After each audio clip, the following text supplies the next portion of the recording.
Right, welcome to everybody's favorite Red Mage, episode number 67.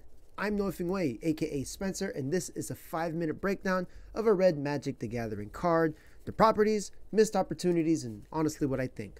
You can find me on twitch.tv/Nothingway for a $0 free experience on MTG Arena. I'll show you how to get it done. Today is the card from the set, The Brothers War, Over the Top, 7 mana, 2 colorless and 2 red and 5 colorless for a sorcery, rare sorcery. Each player reveals a number of cards from the top of their library equal to the number of non-land permanents they control and puts all permanent cards they reveal on the bottom of the revealed this way onto the battlefield and puts the rest into their graveyard. Wow, this really is over the top. Amazing. This card seems hilarious.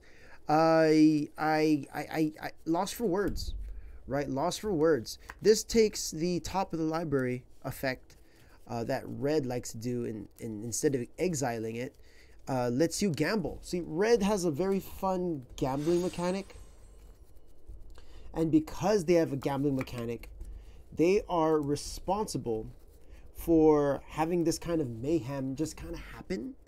And when you have this kind of mayhem happen, what's really fun is you try to find an opportunity to play cards that come into play and have a come into play effect. They trigger when they come into play. And I also noticed that this card also mentions all permanents, so you can even use your lands, right? So the best gamble, the best risk you can take is cards that can power this card quite quickly out, and then they'll come into play, and that gives you 2-for-1s, 3-for-1s, so that when you over the top, you capitalize on getting as many cards out on the field as possible. So I ripped the deck online, an over the top deck that has more permanents. Let's go ahead and check it out.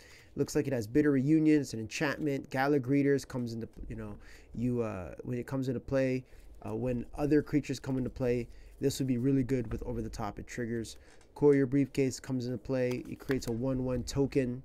Right here, Wedding Announcement comes into play, creates a token. Fable comes into play, makes a token. Same here, right? When this guy comes, when a Jewel Thief comes into play, it makes a token. Ardent Elementalist when it comes into play, return a sorcery or instant from the yard. So you could quite possibly just repeat either what do you call this? The Titania's Command or the Over the Top, which gets really hilarious when you get a lot of cards coming in and you get a benefit of the cards, and then they just repeat itself. So I think that this card is purely for fun, but it can be taken seriously, especially if you have a card or a deck set up for it, right? So this capitalizes again on Red's exile and gamble, right? This is a very fun way of gambling. And I'm not upset at the card at all. It fits very good. It fits very well within the formula and the format of how to play red and its most dominant colors. I don't know if I can see this being played in standard. Obviously, this is a purely casual deck card. I don't even think I will see this in outside of just casual tournament casual play. And to be honest with you, this could be hilarious in Commander. I can see how this would rock the world of a Commander game, right? Or a Brawl game where everyone has one of everything. Over the Top can be hilarious if your deck is set up to put your opponent's spells or their permanents back into their deck, and you don't know what they're going to get off the top of the library. So I think that Over the Top is a really fun card if you use it very, very well.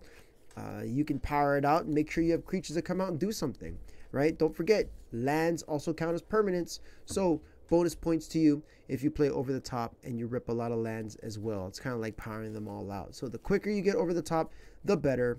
And because it's a sorcery, it sounds, and you don't remove it from the game, it sounds like you can repeat this.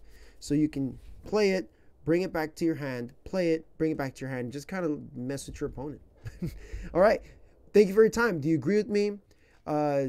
Tell me what you think, all right? You can disagree or, I don't know, whatever you feel like, all right? Is there something here that I am missing that you see, all right? Let me know with a comment down below or a message on YouTube, Instagram, the podcast, or twitch.tv/NoFingWay. Anyways, let me know what card I should do next. I'll catch you guys later.